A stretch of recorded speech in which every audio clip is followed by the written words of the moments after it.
What's up, YouTube? We're back. Today we're going to hone the cylinders. Much debate on what you should use to hone. I've done tons of research and these flex hones have always done good by me. I've never had an issue. So you can see we've got an assortment here. We bought a crank off eBay used. It's in beautiful shape. We bought some rods used off eBay. These things are mint. So we've got good rods. These are all the wrist pins. So I'm just gonna take, these ones are beautiful. There's no scoring, anything on them. So we're gonna end up using those wrist pins and the best pistons out of the bunch. These ones look beautiful for the most part. See, this one's got some up and down scratching. Try not to use that one. These ones here look amazing. So we will pick 6 of the best pistons, and we've already got 6 of the best rods. Got all new bearings. Our caps, these all look beautiful. So we're gonna go down into the cylinders today. The cylinders look great. Obviously, if you've got damage in your cylinder, a hone's not going to fix it unless they're very, very, very fine, light up and downs, you know, like up and down scratches like this piston. You can't really feel it with your nail at all. You can probably get away with honing a cylinder with a little bit of that. If you've got a groove that you can catch with your nail, up and down, you're 100% going to lose compression. It's either going to go up above the piston or down below it. Sideways blemishes, not so much. If it is deep, your ring's going to catch it and it's going to break a ringland or break a ring. It's going to hurt it. So obviously use discretion. But if your cylinders are good and you know, you just want to get pistons back in there with new rings, out of the hones, I've found that the flex hone's the best. The 3-prong hone can get really inconsistent. This one here, they tell you to follow a certain speed and a certain pattern, which I will do in this video, but that looks like anything I've ever bought brand new from the factory. So let's get into this. I got to find a good lube to do this with, and we'll get into it. You don't want to use too thick of an oil. Some people use mineral spirits. Some people use transmission oil. A lot of different builders do a lot of different things. We were just talking in a 2JZ forum that I'm in, or a group, about which hones to use. And there are tons of guys that love the 3-prong hone, where I really don't. I've never liked them. These things are known to be way more consistent. They're spring loaded, so they go in there, they've got constant pressure. This is 180 grit, by the way. You can go up to 320, I believe, and down to I don't know, some lower, but 180 I like. It leaves beautiful cross hatching, and you can reuse that thing forever. You just clean it off, throw it on your shelf.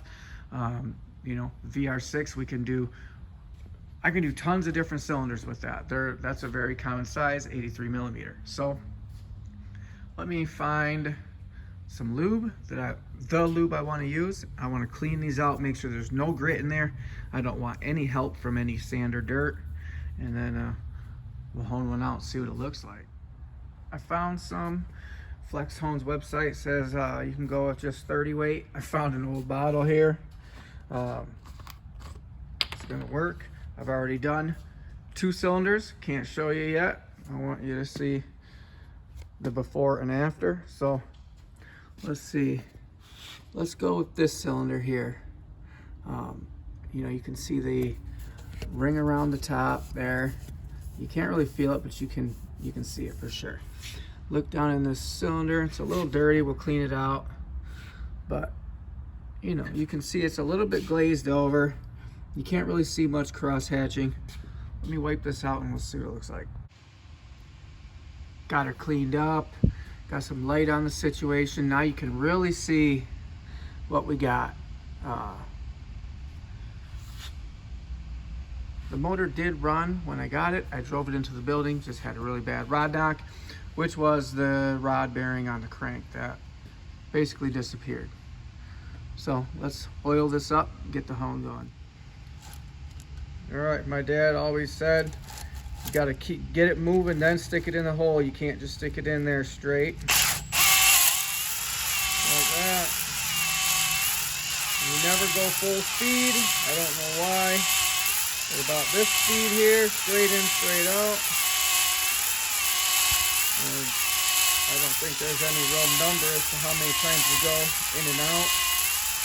Just until you think it's good, I guess. I'm gonna do this for a minute and then I'll come back. And then we're left with that. So I take a little bit of my older paper towel, nothing, a piece that's lightly used because it's about to get destroyed. Sorry, I'm trying to hold the camera and do this at the same time, but I want to show you guys what this looks like. Look at that. I think I'm gonna go a couple more passes, and obviously it's not clean yet. But I may go a couple more passes. I'm gonna clean this out real good. And you can see I've already done this one here. Had the same rust ring around the top. You know, like these, I guess, maybe coolant or whatever sat in there. But turns out like that. Just absolutely amazing. The new rings are gonna seat awesome on there. This thing's gonna be a ripper. I'm gonna go ahead and do the next few cylinders, get this thing cleaned up, and then I'll show you what I got. All 6 nice and honed. Look at these things. Man, these cylinders look beautiful. That one's got a little bit of staining, but you can't feel it any. So that's with the first pass. When I end up getting to put it together, I might just give it a quick pass with, like, you know, 5 quick ones, and then just to rough it up one more time. So we've got our crank bearings here, got them in the mail, went with Glyco. It's a good OEM bearing. We know it's going to work. It's going to last, you know, 100,000 miles or so. We're waiting on our crank bearings. We do have our piston rings. We went ahead and went with the goats because it's the goat. These things should work. They're OEM. Lot to do yet. I'm waiting on my plastic gauge still. I want to get the plastic gauge here, get these rod bearings here, and fit them on the bench. Torque them down. I can see everything real good. Make sure all my clearances are good with these and the bearings. And then I want to fit the crank into the bottom end, check my clearances there. Actually, I probably could. Well, no, I still don't have plastic gauge. I was gonna say I could actually clean this up and fit the crank, get all my measurements for the bottom end, just to make sure that's going to work. And, you know, as long as everything's within clearance, I'm fairly certain it's gonna run good. It's when they're tight tolerances or loose tolerances, you know, that you have issues. Also, with the rings, I've got to gap the rings, and I know when you go boosted setup, you gap them a little bit more for ring expansion and a little less compression. Should I do that in this case and plan on possibly boosting this thing later down the road, or just get it together, OEM spec? We know it's gonna run good, it's gonna be reliable, and everything should work. With the parts we have, I'm really confident that this thing is going to run really well. I'm not worried about any of my bearing surfaces. I've looked them over, I've cleaned them, I have really taken my time to make sure that I'm not putting anything together with scratching or scoring. And looking at these cylinders, I'm really happy with what we got. This is gonna work out sweet. Tell me what you think about the flex hone. Which hone do you use? Do you use the 3-prong or do you use that one? Honestly, my opinion, That one there is extremely consistent. It gives a great cross hatching. That's 180 grit. I've never gone up to the 320 or down to what I believe the 80. I don't know what you'd be cross hatching with 80 grit, but they have it. So Brust Research, man, they make really good hones, and you can put that thing in a box and store it for your next engine build. 83 millimeters is a really common size, so that'll work for all kinds of engines. Actually, while I'm sitting here, one thing I could do is stick a couple of rings down in there and see about what our gaps are. Let me see if I can find a feeler gauge, and I'll throw a set of rings in there and see if we're even close, or if we're going to be doing tons of work filing, because if we do have to file the rings, I might get a ring filer just so that it's consistent. Let me go find a feeler gauge. These goat's rings, this is how they come actually. You got this folding paper, they're all labeled. You got your oil ring, your second ring, your third ring. It tells you which one is which. You can file them, put them back in here. This is a paper, and you write your cylinder on it and keep them for safekeeping. I grabbed the second ring right now. I just kind of slid it in there. And then what I'll do is take a piston. It's kind of hard doing this through the phone. Boom. And I don't know the ring gap per se. Let me measure that. Well, that's gonna have to be for next video.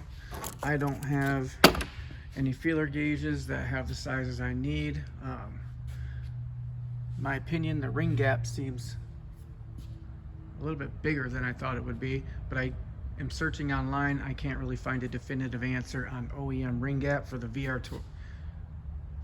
12 valve VR6. So I'm gonna have to go home, do some research, and you're gonna have to come back. We can gap these rings. Hopefully we can start measuring crank clearances and rod clearances and get moving on this build. Not too much more to go now, so make sure you come back, check us out. We'll get this thing running. Also doing a bunch of stuff on the 1JZ swapped FRS.